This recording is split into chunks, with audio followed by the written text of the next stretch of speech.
Andy, my dude, have you heard of the magical website builder known as Squarespace? Ugh, not another Squarespace ad. I feel like every podcast is sponsored by them. Hey, don't knock it till you try it. Yes, okay, it is overhyped, but actually it lives up to the hype. Squarespace is like a website fairy godmother. With a click of a button, your site transforms into a beautiful masterpiece. A website fairy godmother? That sounds interesting. What makes it so magical? Well, for starters, those slick templates make anyone look like a professional web designer. Pick one, customize the colors and fonts to match your brand, and voila. Plus, the drag and drop fluid engine is so easy, your grandma could build a site on Squarespace. Well, she did knit me a lovely scarf last Christmas. Maybe website design is next. Exactly. And when you're ready to sell your Nana's handmade scarves online, Squarespace has built-in e-commerce. Add a store with one click. Get flexible payment options. Then watch those sales roll in. And when she wants to teach others her steezy scarf skills, Squarespace's new courses feature is just the ticket. Nana can set up her curriculum and enrollments and payments in a snap and become the next e-knitting influencer. Oh, wow, you really sold me with the grandma angle. Sign me up for that free trial. Just go to thenextreel.com/Squarespace and transform your site into a beautiful Squarespace masterpiece.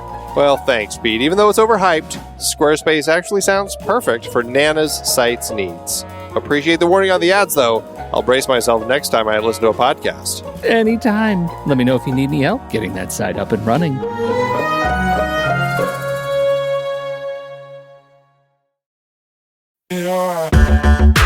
Andy, can you believe we've almost hit 700 episodes of The Next Reel? I know, it's crazy. And with all the other episodes in our family of podcasts, we are well over 1,200 episodes of movie conversation. It's really pretty amazing that we've gotten to have these in-depth movie chats every week for over a decade now. And we couldn't have done it without our loyal community of film fans. Their support over the years has meant so much. For sure. That reminds me, we should give the merch store a shout out. Buying shirts from thenextreel.com/merch is a great way listeners can continue to support the show. Plus, they get to sport our great designs. Absolutely. I think sometimes folks forget we have a variety of shirts, mugs, phone cases, and more available. In fact, a great place to start is with a shirt sporting the Next Reel's logo. We also have that classic Fast Times Spicoli Surf School tee, or the weirdly popular Rusty's European Tour shirt. The one from National Lampoon's European Vacation. Why is that so popular? Search me, but we have sold a ridiculous number of those. I guess there are a lot of Rustys taking trips to Europe? We're always adding new designs based on movies we've covered, like our brand new design for a streetcar named Desire, featuring a streetcar named Desire. So if you want to rep your love of TNR and films, head to thenextreel.com/merch. Every purchase helps us continue to have these weekly in-depth conversations. So visit thenextreel.com/merch today. And as always, thanks for listening and being a part of the Next Reel community. We've got lots more great movie chats coming your way. I'm Pete Wright. And I'm Andy Nelson. Welcome to The Next Reel. When the movie ends, our conversation begins. In just a matter of seconds, you're going to hear a classic episode of this show from back in the day when we called ourselves Movies We Like. It took us a while to settle into the show's format, so you'll notice some differences as you listen to these episodes. For instance, it takes us a bit of time to actually get into the conversation about the movie. Things like that. But we're still proud of the conversations about the movies themselves, and we think they're worth keeping in the library. So enjoy these episodes from our back catalog. And you can become part of our Discord community, learn more about the show, and find out how you can become a supporting member at thenextreel.com. So thank you, everybody, for downloading and listening to The Next Reel. We appreciate your time and attention, and we hope you enjoy the show.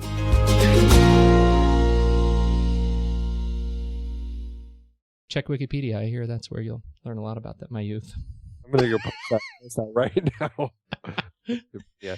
Pete, just to type in Wikipedia, Pete's youth. Oh, yeah, this will be good. All sorts of interesting things come up. No, that's good. We should. Somebody should start a page. You know who would do that? Sarmento. Totally. That's a guy who would. He's probably putting away his lawn equipment right now to go inside and start a Wikipedia page that absolutely boasts no truth about me whatsoever. Because I'm sure that's what he did. You know why? Because he was feisty the last time we had him on the show. He I don't think he liked me very much after that. After we did the Hobbit. Have you seen the Hobbit again yet?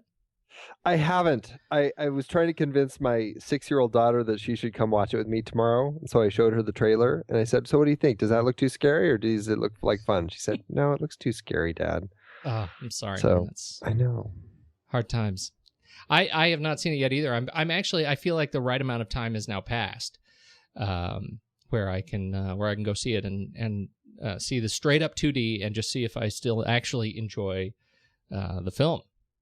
But my pitch was that it was crazy too long, and that it was not true enough to the film, and that's when Sarmento went crazy. That was a good talk. I really enjoyed that. If you haven't heard that episode, go back to the latest film board and check out the contributions from the distinguished gentlemen who join us once a month for that conversation. It was a good one. Yeah, it was fun. It was fun. This is the next reel. Welcome, everybody. How's that feel? How does that feel to say that? It feels good. It feels good. I like it. It's really settling in.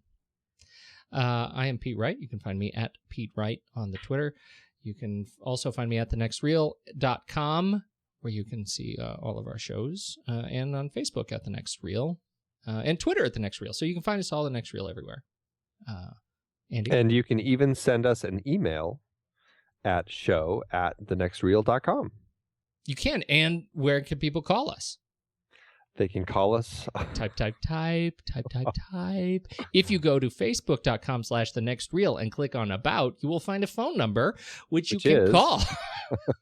Which is 657-201-REAL. The heart of Anaheim, That's right. 657-201-7335. You should call us. So we'd love to hear from you. Leave us a voicemail. Let us know what you think about these movies, and we will likely play your voicemail on the air. That's our commitment to you. Likely. Yes, indeed. And so there you have it. You have been notified.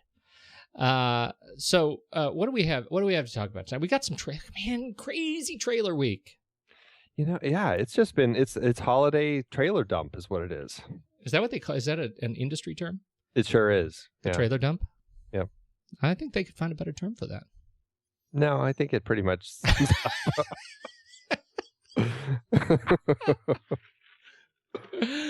For better or for worse. That's good. So we're doing our new thing, right? Where we're gonna stand pat on one trailer that you and I are each gonna bring to the table this week, and the rest of them we point to the blog, right?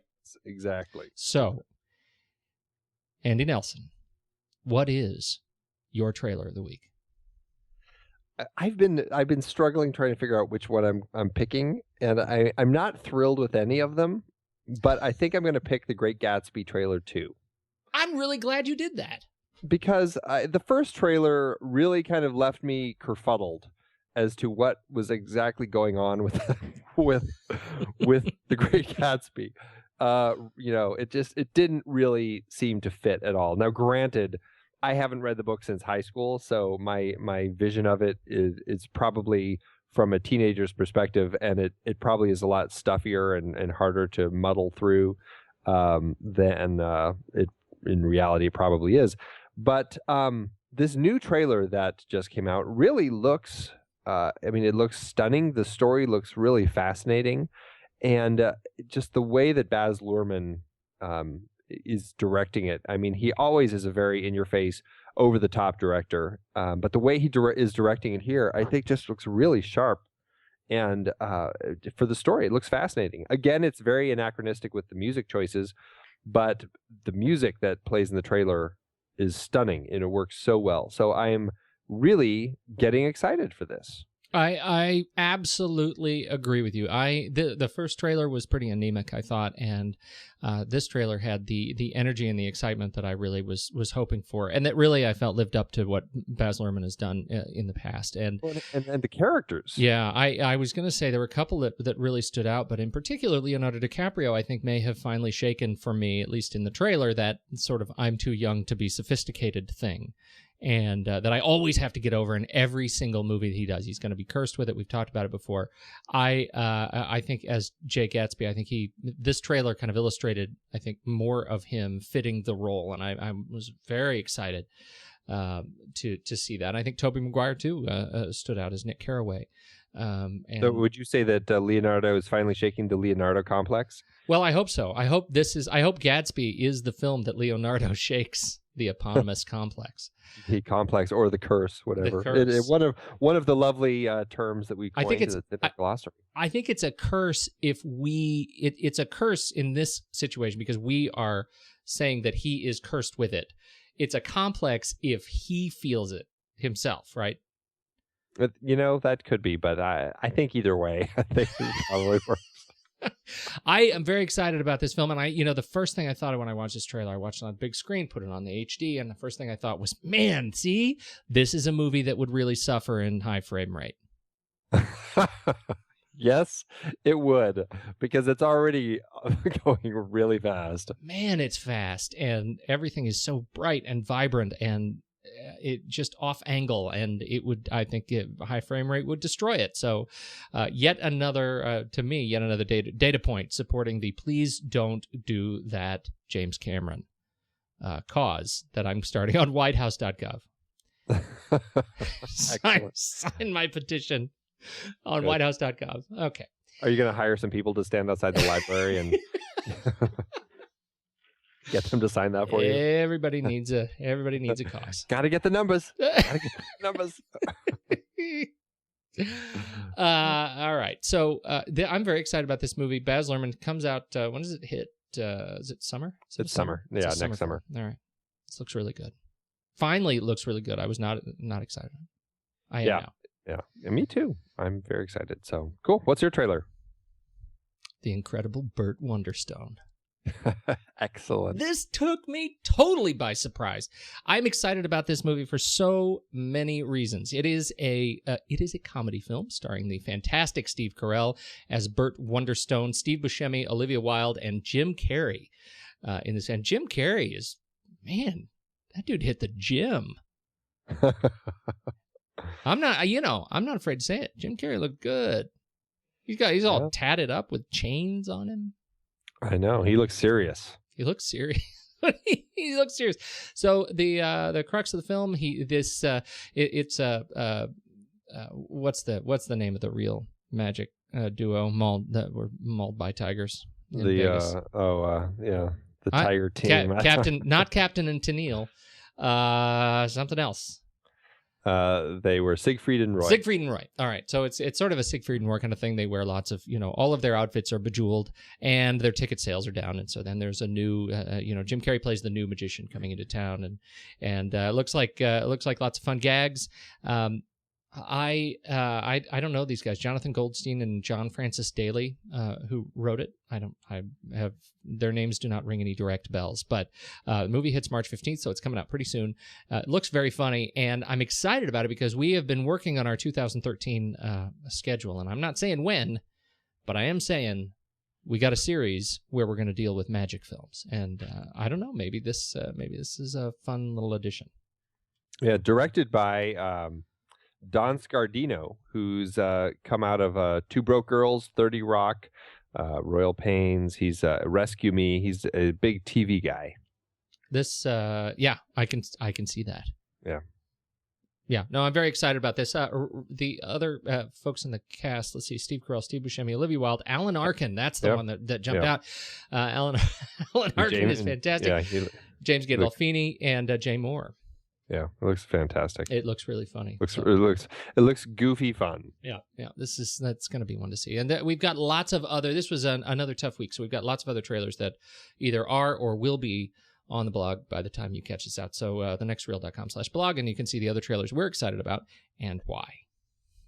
Did I miss anything? I think we're good. Excellent.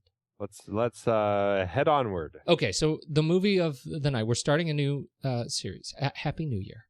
Happy New Year. This is our New Year episode and the beginning of a new series. It is, even though it's not quite the new year yet, right?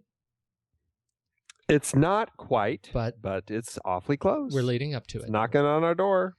And so we are starting the new year anticipating a fantastic new release, which I don't know if we're going to talk about this, but we decided we're going to do a Kathryn Bigelow series in honor of Zero Dark 30, which is getting a lot of spoilerific attention. It sure is. Even though it only opened for, a couple of days and then it went away again.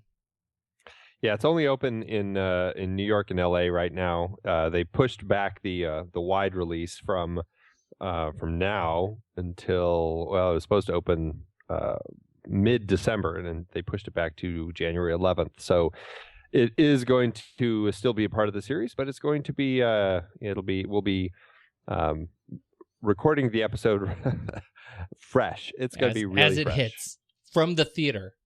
That's right. So it'll be really quiet. Oh, quiet! Here's the torture scene. That's not funny. So we're starting with an equally cheery film, Strange Days, 1995 Strange Days with Ralph Fiennes and Juliette Lewis. I believe it's Rafe. What is? But he likes it when you call him Ralph. What is up with that? That's the first thing that I want to talk about. What is up with that? If it's gonna be pronounced Rafe, it needs an I in it. Or just an F-E, R-A-F-E. Yes. Lose the L, buddy. Use the L. What happened? So Ralph Fiennes, Ralph Fiennes. He plays Lenny, and in this early, well, not even early, but in this Kathryn Bigelow film that was penned by her husband James Cameron. And it was produced by James Cameron. And it was so James Cameron-y that, in fact, in my own library, I didn't even have it as a Kathryn Bigelow film until you suggested we do this. I had it listed as a James Cameron film. I didn't even know she directed it. Funny. I made no connection, which I think says something. So it's been years since I've watched this movie. Years. And I think you had said it was the same for you. Yeah, I hadn't watched this. It's probably been about 10 years since I have seen it. Yeah, so it's been a while. And how did it age for you? It didn't age. It didn't age well, but it isn't horrible. It's not like I hate it now or anything, but it didn't age as well as I would have hoped it would have. Really? Yeah, it's a little, I don't know. It just felt more dated now, and I felt the story a little less interesting. I find certain aspects of it still absolutely fascinating, but on the whole, I think it was a little disappointing. Well, can we talk a little bit about Kathryn Bigelow first? Yeah, let's talk before we Kathryn. Jump into the specific film. If this is going to be a Kathryn Bigelow thing, then we're going to do this. I feel like I discovered Kathryn Bigelow when she first sort of came to my attention was just 2008 with The Hurt Locker, which was a terrific film. Absolutely, I think it was a fantastic film. I could watch it again and again, and I get something new out of it every time. And maybe it's because of the timeliness, maybe it's because of the approach, but I always thought there was this sort of wonderful treatment that comes with a war film directed by a woman. There is a sort of sentimentality and a touch to the story that I think is really appealing to me. And different. And so I really love that. I have seen many of the other movies that she has directed, and I am stunned by how many of them are, like Strange Days, ultimately forgettable for me. Yeah, I think I was conscious of her with Point Break, which she did in '91, just because it seemed like there was a lot of talk about this crazy over the top boys action movie directed by this woman director. Right. And I mean, she had done some like Blue Steel and Near Dark before that, but that was the one that she really came to attention for me. And I enjoyed Point Break for what it was, but it's not something I ever felt like going back to at all.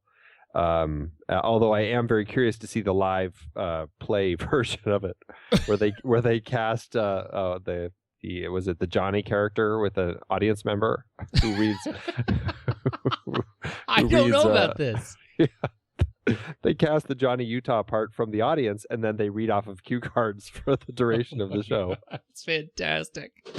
Yeah, but Strange Days really caught my attention, and I found it like a really fascinating film and a really interesting look. It was made in 95. It took place at the turn of the century, the whole Y2K thing, which they completely were wrong about because they didn't put anything in about how the whole computer system was going to crash in their film, which they should have been prescient enough to put Planet. Well, they should have, and we should talk about kind of what that vision, the 85 vision of 99 the 95 vision of 95 vision of 99 was going to be. But anyway, go on. So, I really enjoyed it in 95 when it came out. I found it a really fascinating, sci-fi film that, like a modern day sci-fi film that took place only 4 years into the future. Yeah, I felt that way too. And I think I remember, my feeling when I saw it at the time was, wow, isn't it cool that we have people filmmakers and storytellers who think that we are evolving at such a technological pace that we'll have these sort of, mind or sort of thought recording devices in just 4 years. Yeah. And I thought that's always fun when you have this sort of futurist. And this sort of came out in a time, I think, when you had this kind of wave of cyberpunky type stories, Johnny Mnemonic and hackers, and there was just this kind of wave of films that all had the same feel to them, sort of synthetic, kind of cardboard, plastic, lots of neon, and ultimately on watching it again now years later, really did not. Or lacked in substance. There was sort of no substance, and I think that comes from force feeding us with a vernacular that was so far out of the realm of 1995 or our perceived kind of 1999 reality that it was just plain awkward coming. These words were just plain awkward coming out of the mouths of characters. It made it really distracting and hard to watch. And I felt like every time they said something, wired in or, dealing with any of the underlying technology, I felt like, well, I'm just out of the story because they sound ridiculous. They don't even believe what they're talking about. It's almost frustrating, almost painful how expositional it all becomes as Ralph Fiennes, as the character Lenny Nero, as he's like almost every time they're tapping into this thing or wiring in or jacking in whatever to the squids when they put them on your head, he's like narrating the movie for you, essentially telling you what's happening so that you can understand this future technology. And it gets really distracting because he has to do it practically every time something big is happening so that we have a sense as to what's going on, because it's, it's this crazy technology. And it makes it very hard because it's clumsy. It's clumsy having to listen to somebody lay out that much exposition for you when big things are happening. It takes away some of the energy, I think. I think it totally does, and they do that. You're right. Every time we need to make any sort of progress in the story, they have to explain some new piece of technology, and that always seems to happen in a conversation between Fiennes Lenny, and a mark of some sort. In some sort of a sales pitch kind of a context, right? He is either explaining something to someone that is going to partake of his underground service to buy an experience with a prostitute or an experience robbing a bank, or he's explaining something to his dear friend Angela Bassett, who plays Mace, who has conveniently sworn off all of this technology in order to, is more of a purist, and so.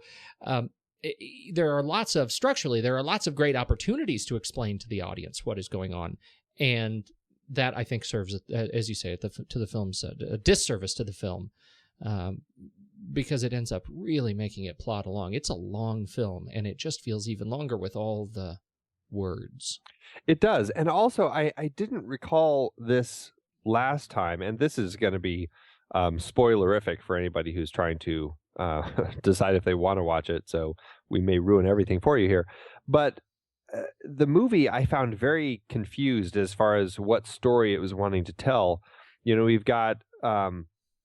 Lenny and trying to solve the. I mean, it all ties together, but Lenny is trying to uncover this what's happening to his friend Iris, this prostitute who sells him feeds, I guess you could say, so he can have other people rent her experiences or whatever you want to call it.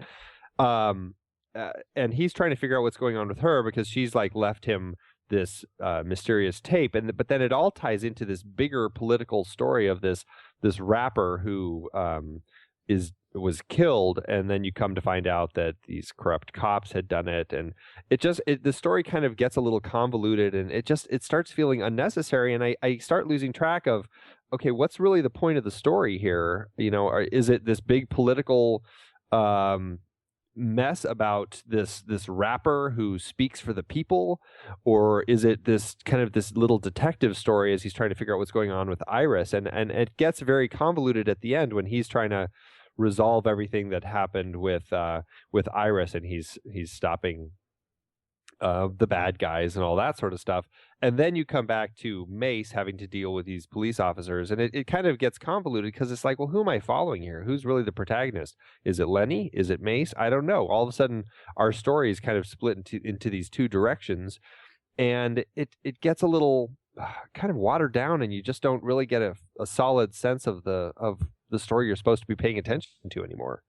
I think you're absolutely right, and I think this is where it falls apart, is because that was not done with any intention, apparently. Typically we run into this experience where we're led down this path only to be surprised later, and by some turn of events that allows us to realize what the real story was all along, and then it becomes sort of a rewarding experience, like we earned it. And in this case, by the time we reach the end, I think when Lenny is in the room with Tom Sizemore's Max Peltier, and he's learning, and we get the expositioning, the Sizemore exposition at the end, where he's explaining, and he actually comes out and says, I'm going to take the time because I know you're going to die soon. I'm going to go ahead and tell you everything. And right. it is the absolute stereotype of this just terrible kind of climax. Yeah. And, we're there and we realize this is what the story is all about. And very little of what of the, sort of the specific kind of plot points leading to that would have allowed us to figure that out. Yeah. You know what I'm saying? Like, if you go back and take it apart, other than Tom Sizemore acting shifty, there is nothing sort of concrete that would allow us to realize that there is any sort of motivation for Sizemore's character to do what he did, to kind of betray his friend Lenny and fall in love with Juliette Lewis, character of Faith.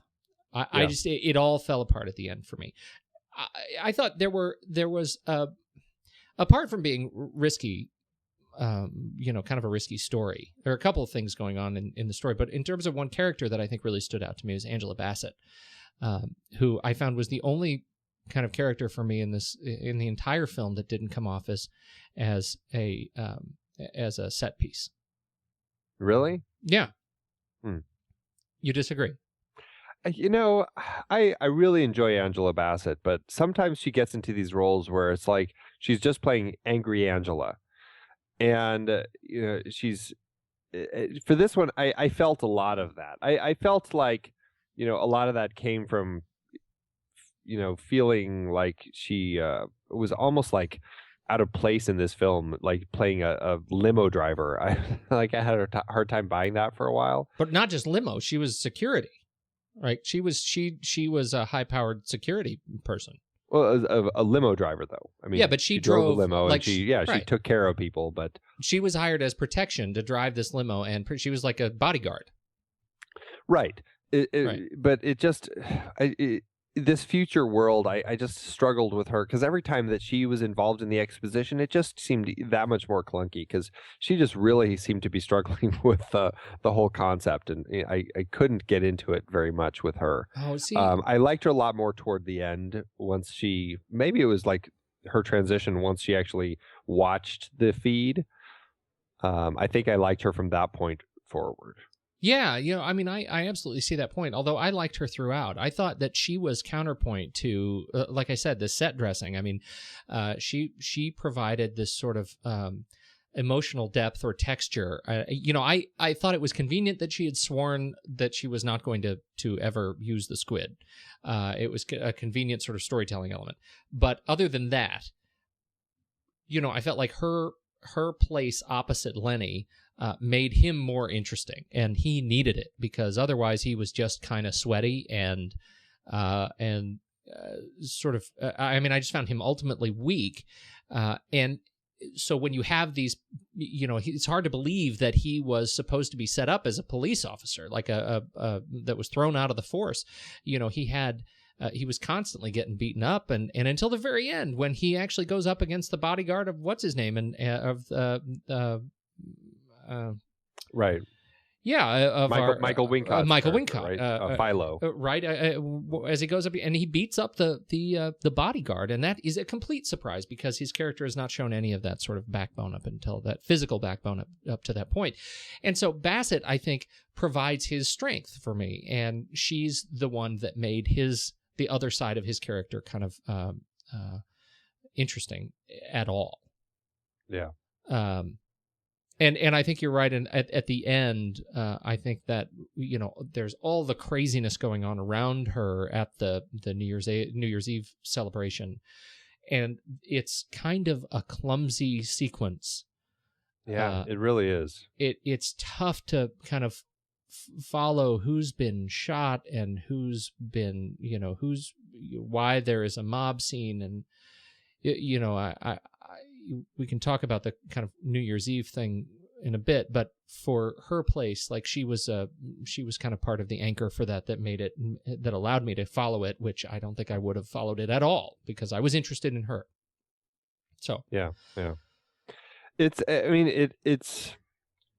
the film struggles with its concepts, and I think that's the thing that's most frustrating. And some of that, if not most of that, perhaps comes from the fact that James Cameron co-wrote the script with somebody named Jay Cox, who I'm not familiar with, but he was nominated for Academy Award for The Age of Innocence and Gangs of New York. So he's clearly a pretty good writer. But it makes me think that James Cameron, who I think a lot of people acknowledge screenwriting as amazingly as he can put together a film, screenwriting, particularly the dialogue with his characters, is one of his weakest points. I think you can look back at all of his films and you can just see how weak some of his dialogue is and how frustrating and expositional it is. And I think it really shines through in this film. I think so too. And it's possible that from what I understand, the production was a challenging one, particularly between Bigelow and James Cameron, and that is why I think that serves why I have this image of this film being a James Cameron film and not a Bigelow film because the way I understand it, his hands were so deep in this film that she has expressed historically some great frustration in making the movie with him. They were divorced at this point, and it sort of reads as one of those films, and we've talked about them before, where they're just when you have this discontent at the top, it makes for it's like they've shoved 3 movies in here. Yeah.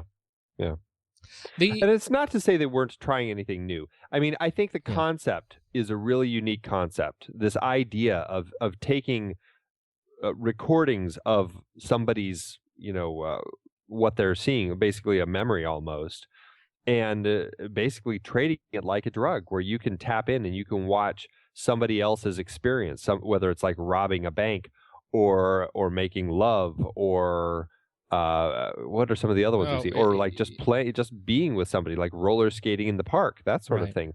It's really a fascinating idea, and it's I don't think that they're too far off, that if something like this was created, the government would probably try its best to limit its use, if not ban it, because of the crazy addiction.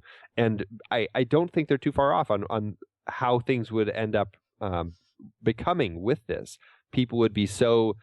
You can see this with video games, particularly these games where people can go online and they can basically have their own character that's living almost real time in another world. I mean, it's essentially that sort of thing but you're living real time in somebody else's actual experience.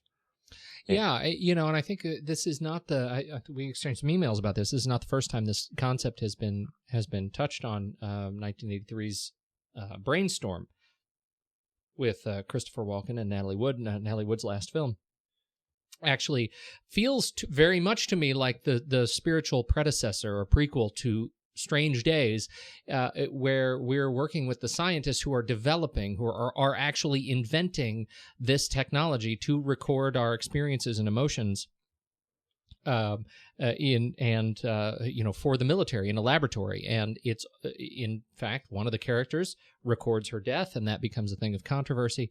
And now we have Strange Days, which deals with recording the what they call snuff tape. Where they're dealing with sort of black market death sequences recorded on these devices. Yeah. So I think you're right. It sort of takes that to the next level where the military has let it go, and now it's or has lost control of it. And now it is black market. And in fact, one of the things that's really appealing to me is the one central crime story of this film, which is this murderer who is killing people. While they are wearing they're blindfolded, they are wearing these squids, and they're able to see, because the killer is also wearing one of these squids. They're able to see what the killer is seeing while they are blindfolded. So they are living the experience of the killer as the killer is killing them. Does that make sense? Yeah, and raping and killing them, right? Yeah, Right. It's horrific. He takes his feed from his squid that he's wearing on his head, recording his his experience, and he's tapping it into their squid and feeding it to them live. So they're essentially watching the killer rape and kill them. Yeah, it's horrible. It's horrifically horrible to think about, even though ultimately it's not. It's not that violent, right? Well, and unfortunately, I don't think they I think it's fascinating and it's horrible. I don't think they explore it nearly. Right. That could have been the story. That could have been the story. Leave out all the stuff with Jericho, this rapper who was killed. Forget all of that. Focus on this and the psychology and the damage and everything. I mean, that to me is the fascinating element of this film. If they had found a story that focused on that, yes, they could have made an amazing film. We could have been talking about this with the same sort of respect we talk about Seven. I mean, that's what they had here, I think. Yep. I think you're absolutely right. All the cultural stuff, everything, thinking about the year 2000 thing is there's just no weight to it. I don't remember. I mean, maybe I'm remembering this, sort of lazily. I don't remember the same sort of crazy anticipation to the year 2000 from a cultural perspective, that there was some sort of racial undertones, that there was some sort. I just don't have a memory of that.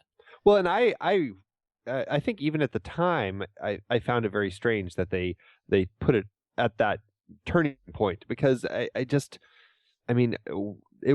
not that big of a turning point. Yeah. It's only 4 years in the future from when the film was released, and the technology is a little different and stuff.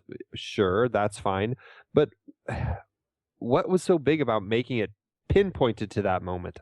There's nothing. It doesn't tie in any way. No, there is nothing. You're absolutely right. And I think then what that does for this film over time is it sort of sucks the value out of it, because I think they tried to attach to it this sort of cultural weight that says, okay, we're going to document these sort of feelings, this cultural undertone of the racial divide in America, and this is what it looks like. We're rolling cars, and we're there's riots on the street and tanks at every intersection. And I think they tried to make a film that was just too close to real time to be believable, and it falls apart. And as a result, you absolutely lose touch with the more interesting story, which was, as we said, the crime. Yeah, I'm reading a little note here that actually says James Cameron first dreamed up this story in 1985 with the notion of a film noir thriller taking place on New Year's Eve 1999. So that's why it's taking place there. He had latched onto that, and even though it didn't fit the story anymore, he made it fit. And to its detriment. Yeah, to its detriment. And then we have these two police officers. We haven't mentioned Vincent D'Onofrio and William Fichtner as the two police officers who weirdly are only seen running after Iris, and then going Lenny crazy. And Mace. And then Lenny and Mace, and then D'Onofrio's blood-soaked face and his crazy face at the very, very end, which is sort of the iconic look of the film. Otherwise, these two characters are completely wasted. Yeah, there's nothing about them at all. It's an absolute tragedy. It's a tragedy to take two character actors like this, even though they were obviously it was years ago and they were younger and hadn't quite done what they've done now. I think it was an absolute waste of great talent in this story. It was terrible. Yeah, terrible. Yeah, it was. It was disappointing. This is one of those films that really suffered from going back and rewatching it. Yeah. It's I liked it a lot more, and I am feeling it. Feeling a little sad. And it comes to again, it was long, 2 hours and 16 minutes, something. 2:25. 2:20. Almost 2.5 hours. Goodness, it was long. So James Cameron, story by James Cameron, screenplay James Cameron and Jay Cox. Let's see. We've got cinematography by Matthew Leonetti, who did our Fast Times at Ridgemont High, Dawn of the Dead. Yeah. Absolutely, that's where we've talked about it before. Mm-hmm. His filmography is littered with films like this. He was very busy in the 80s and 90s, and had, let's see, most recently he did Hall Pass, which I hear is very funny. I have not seen it. I hear it's one of those did look like something I wanted to see. No? But he did Star Trek Insurrection. Mm-hmm. Which, I have kind of a soft spot in my heart for that film, even though it was not that great. And speaking of Matthew Leonetti, I think we absolutely have to talk about all the POV scenes in this. Oh yeah, that's good. That's good. We should do because I think if there's any reason to look at this film, the POV scenes, and I believe there are 9 over the course of the film, are absolutely worth watching, particularly the first one, which is just stunning, especially when you realize what went into making it happen. Essentially, because of the nature of these squids, that the squid is the little thing that you put on your head, and it records what you're watching or what you're seeing, or you can use it then to actually play back what somebody else saw. It's like headphones for your brain. It's a what? It's like your headphones for your brain kind of a thing. Exactly. Which, interestingly, the squids were actually designed. They actually had them designed by some pretty high-end people. Like, of course, now I got to find it. Sid Mead, we've talked about before. Yeah. He was the playback deck and additional Trode design, and then Stan Winston actually designed the playback deck and the manufacturing of it. So some pretty big names for that. But for this POV shot, the whole idea is that because you're seeing what someone else is seeing, there can't be any cuts in it. There's no edits. And so in order to accomplish this first opening shot, which is about 4 minutes long, of a robbery, there's a fascinating conversation Kathryn Bigelow has kind of explaining it, and I'll try to sum it up as quickly as I can. But basically, there's it's about 5 shots, and they have cuts in it. And if you look really closely, you can catch it. It's when it's wiping, and usually she'll do like a whip pan across something, and somewhere in that whip pan, it'll cut. And the reason for that is because you've got this cameraman wearing this specially designed Steadicam rig with a very small 35 millimeter camera that they modified specifically just for this. And they brought it down to 35 millimeter camera. They're filming this with 35 millimeter film. They're big cameras, but they modified this one so it was only I believe it was about 6 pounds. So it was, or 6 or 8 pounds. It was really, really light. They put it on this Steadicam rig, and then the camera operator, he would operate the Steadicam with his right hand. And with his left hand, and it was literally like the camera was right in front of his face. He couldn't see anything, and he had like a little monitor tapped into the camera hanging over his eye. So that's the only way he could see what he was doing.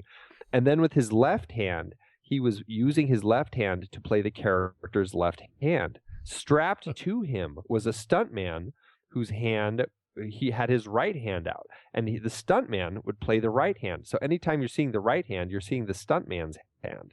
And then these two are, whether they're in the car or running across a room or hitting someone on the head with a gun, they're doing all these amazing things while the two of them are strapped together, and then you have a grip running along behind them carrying the cable, and that's strapped into the focus puller who's operating the little focus, the ring to control the focus on the camera. So all these people are running around making it look like this one person. And it's a long scene, and there's a couple cuts in it because they had to change the types of cameras that they were using a couple times. And then inevitably at the end of the scene, they get up to this roof.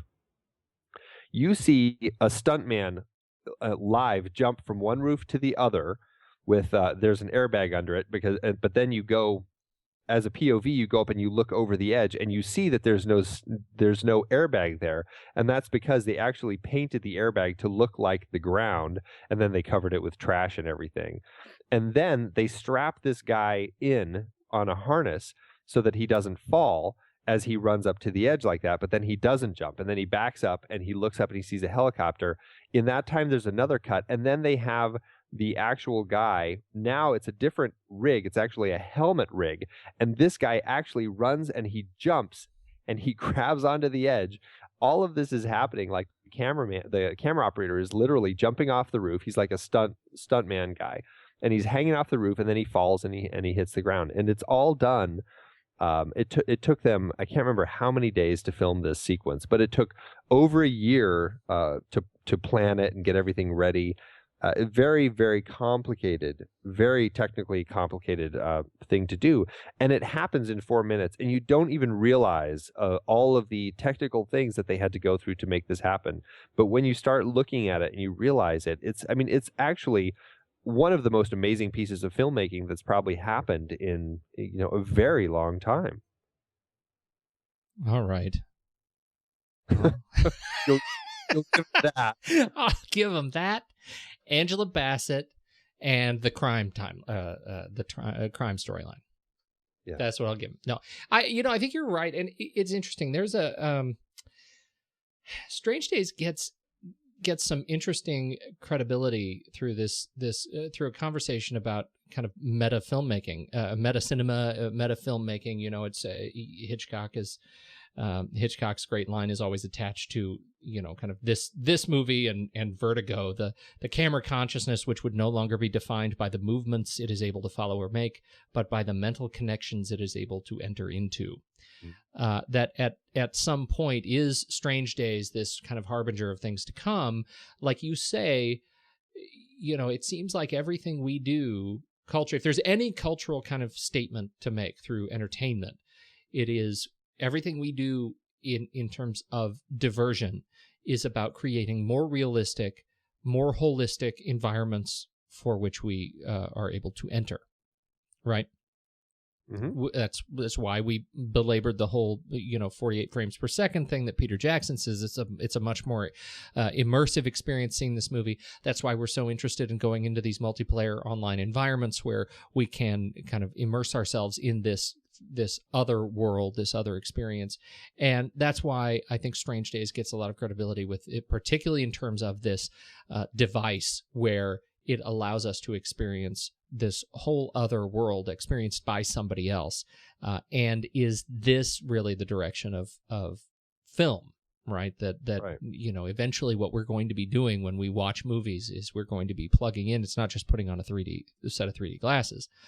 It's going to be, closing our eyes and plugging in and experiencing the movie and living the movie and being the movie.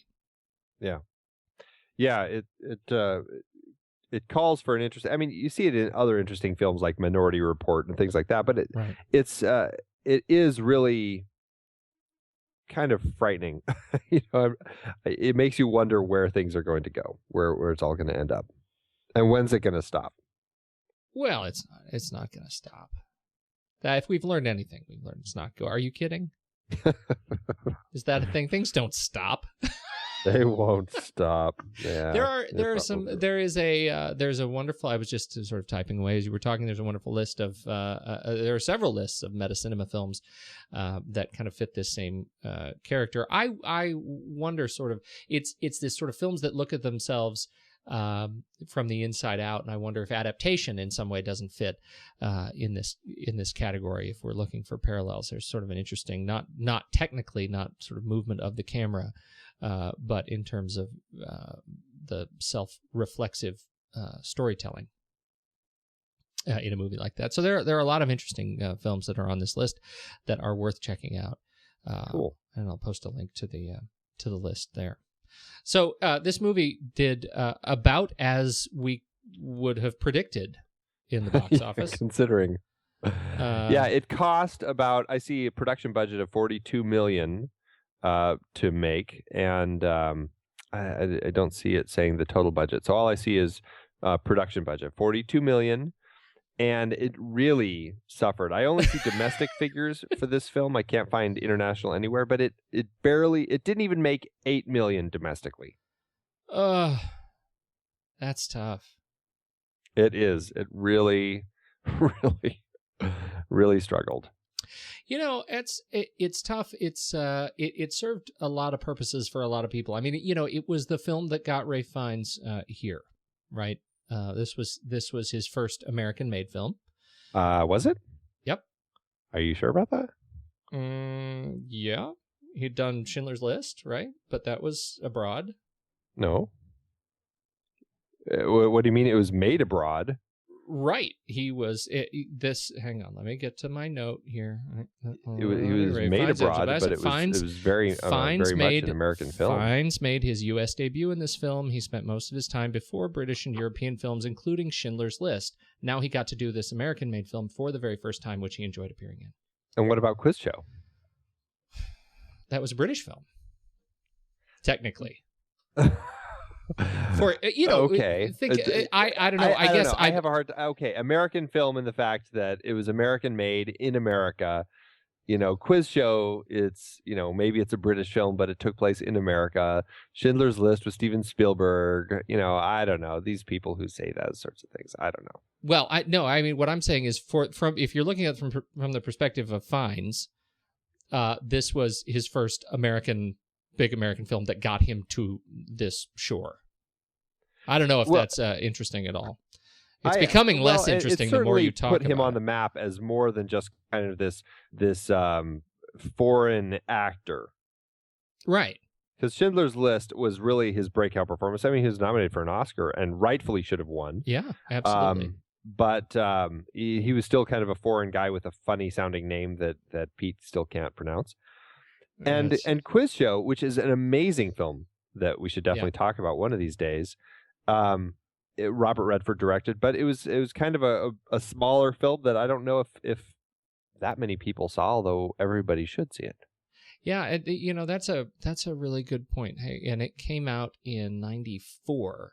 Yeah, I mean it was nominated for Best Picture. Yeah, you're right. This is you've caught something here, Andrew. You've caught something. I had placed Quiz Show as later, and that is incorrect because it is absolutely a U.S. film. Hollywood Pictures, U.S. I was gonna say, I didn't think that it was made British. It is not British. It is not a British film. Produced and directed by Robert Redford. Yeah. All right. I'm gonna let that go.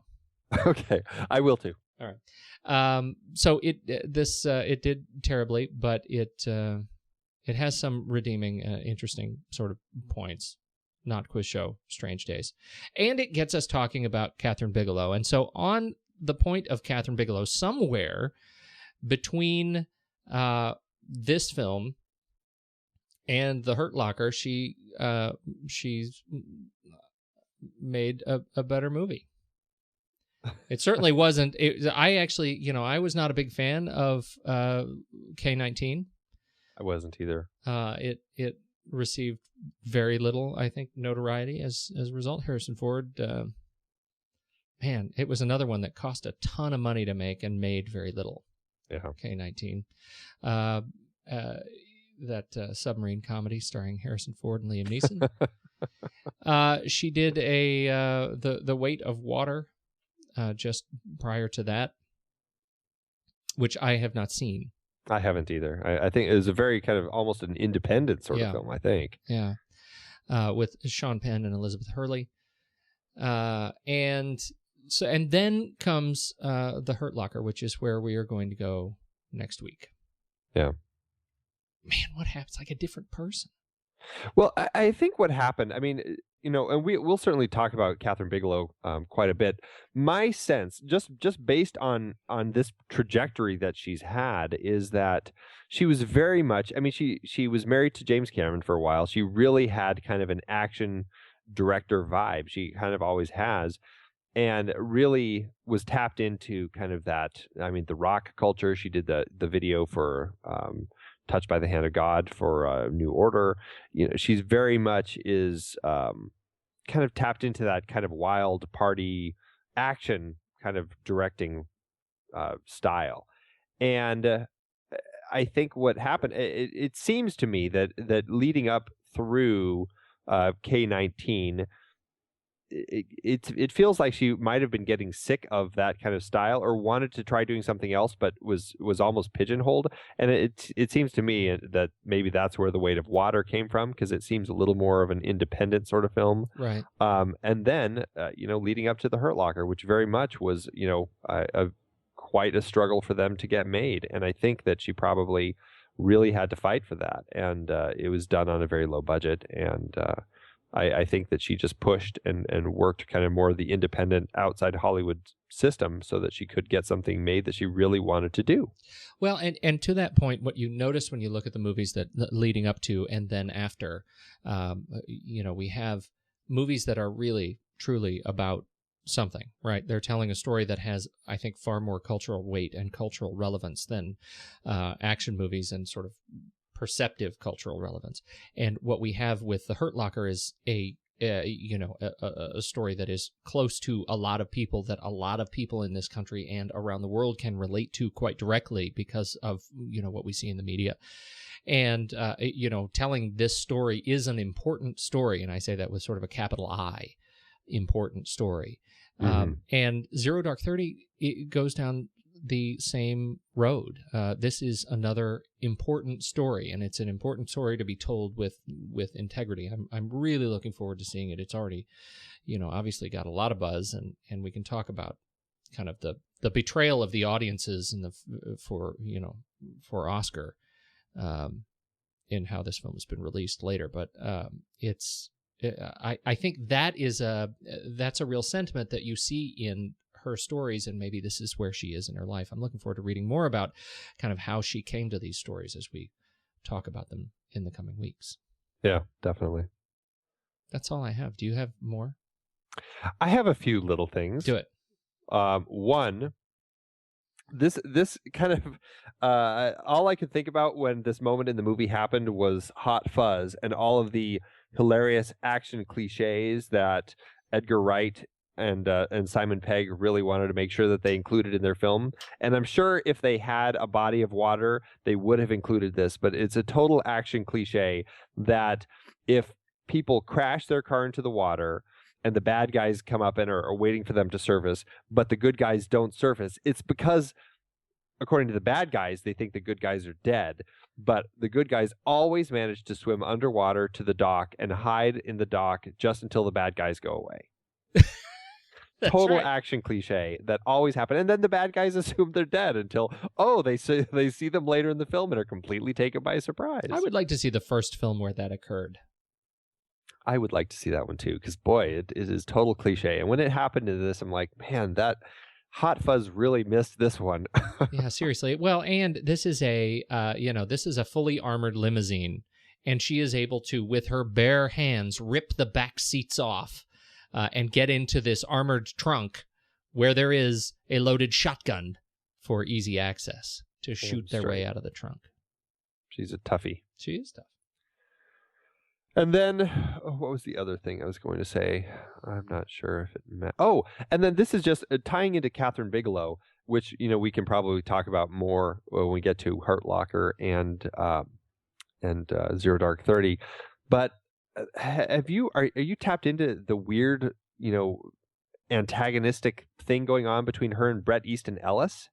Have you heard any about like his tweets that he's like totally like angry at her and stuff like that? Like there's this tweet that he did December 6th. Kathryn Bigelow, Strange Days, K-19 The Widowmaker, Blue Still, The Hurt Locker. Are we talking about visionary filmmaking or just okay junk? Wow. And it started this whole like kind of this weird like vitriolic sort of anger thing going on with him, and he's gotten quite a bit of flack for it. But I think he's really feeling that she's not much of a filmmaker. Well, I think the one that I had heard was this one. Kathryn Bigelow would be considered a mildly interesting filmmaker if she was a man, but since she's a very hot woman, she's really overrated. Yeah, and that's the other one. What date do you have the date on that one? December 7th. No, that's not it. Wait for it. It's coming. At least he finds her attractive. I mean, yeah. Well, there's right. That. That's horrible. But I don't know what it is about him, but he really is.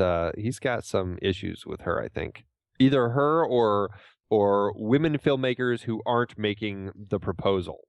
Have you? I mean, really, though, when you look at the other films that he or the books that he has written and the films that have come from them, am I surprised that this is his attitude? No. So yeah, I guess that's kind of it. I mean, here's a guy who's just he's battling his own demons, and he's decided that he's going to do it on Twitter against this woman who's doing really quite well, telling important stories. I'm okay with that. Yeah.